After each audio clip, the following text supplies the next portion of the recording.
Tabrakan antara angkutan kota dan sedan terjadi di ruas jalan lintas Sumatera Kota Lubuk Linggau, Sumatera Selatan. Tepatnya di Kelurahan Petanang, Kecamatan Lubuk Linggau Utara 1, Kamis lalu. Kecelakaan lalu lintas itu mengakibatkan 3 orang meninggal dunia dan 4 orang lainnya mengalami luka. Dari video warga yang merekam saat warga melakukan pertolongan, kesulitan mengeluarkan korban yang terjepit badan mobil dan pagar pembatas jalan. Korban kecelakaan ini salah satunya diketahui anggota polisi yang bertugas di Polres Muratara, Bribka Bobi Chandra, sedangkan korban lainnya adalah penumpang angkot.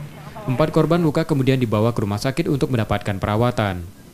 Warga dan saksi mata di lokasi kejadian menyebut, sedan yang dikendarai Bribka Bobi Chandra datang dari arah samping RCA Lubuk Linggau menuju Muratara, oleng dan membentur angkot dari arah berlawanan.